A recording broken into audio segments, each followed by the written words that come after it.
Assalamualaikum warahmatullahi wabarakatuh. Halo semuanya, perkenalkan nama saya Sandri Miniwati.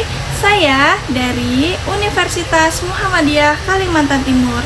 Saya dari Prodi S1 Manajemen tahun 2025. Saya akan membahaskan tentang sejarah perkembangan bahasa Indonesia. Jadi, tahukah kalian bahwa bahasa Indonesia itu dulu namanya bukan bahasa Indonesia, tapi namanya itu bahasa Melayu. Nah, siapa nih yang baru tahu? Jadi, buat kalian yang baru tahu, disimak ya videonya karena saya akan membahas tentang mengenai sejarah perkembangan bahasa Indonesia.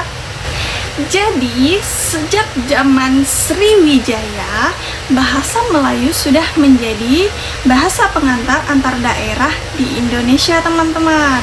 Dan juga sejak zaman Sriwijaya, bahasa Melayu telah menjadi bahasa pengantar, perdagangan, dan juga ilmu pengetahuan.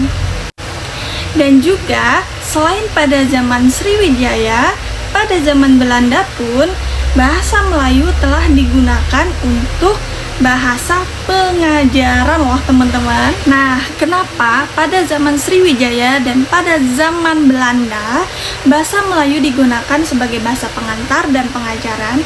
Karena bahasa Melayu itu sangat sederhana dan mudah dipelajari pada zaman tersebut.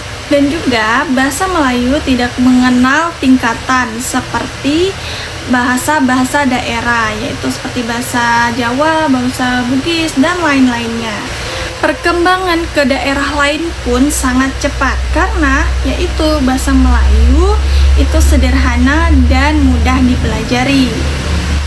Jadi kapan ya bahasa Melayu dirubah namanya menjadi bahasa Indonesia? Jadi teman-teman, bahasa Melayu resmi dirubah namanya menjadi bahasa Indonesia sejak tanggal 28 Oktober 1928 pada peristiwa Sumpah Pemuda. Siapa nih yang baru tahu?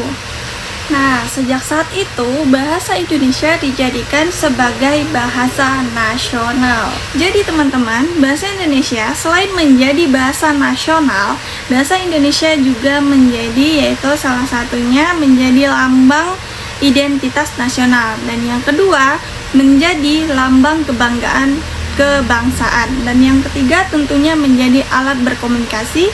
Dan yang keempat, menjadi alat pemersatu bangsa, ras, suku, agama, adat, istiadat, dan budaya. Dan juga teman-teman, tahukah kalian, menurut penyelidikan sejarah bahasa, pada abad yang lampau di daratan Asia berdiamlah sekelompok bangsa yang menggunakan suatu bahasa, yaitu bahasa Austronesia. Dan secara berkelompok mereka berpindah ke selatan melewati India. Lalu kelompok-kelompok kecil itu terpisah dengan yang lainnya. Nah, setelah itu tiap-tiap kelompok mengalami perkembangan mengenai kebudayaan dan bahasanya, sehingga bahasanya bervariasi. Jadi teman-teman, pelajaran yang dapat kita ambil dari apa yang saya sampaikan adalah bahasa nasional, bahasa Indonesia kita ini sebelumnya bernamakan bahasa Melayu. Dan sebelum bahasa Melayu ada, itu terdapat berbagai bahasa daerah.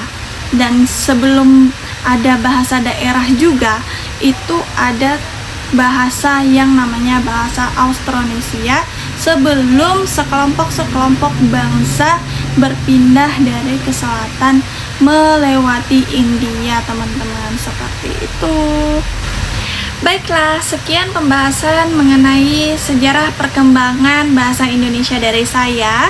Kurang dan lebihnya saya mohon maaf, mungkin ada salah kata juga yang sudah saya sampaikan. Jadi saya akhiri video ini. Wassalamualaikum warahmatullahi wabarakatuh. Terima kasih.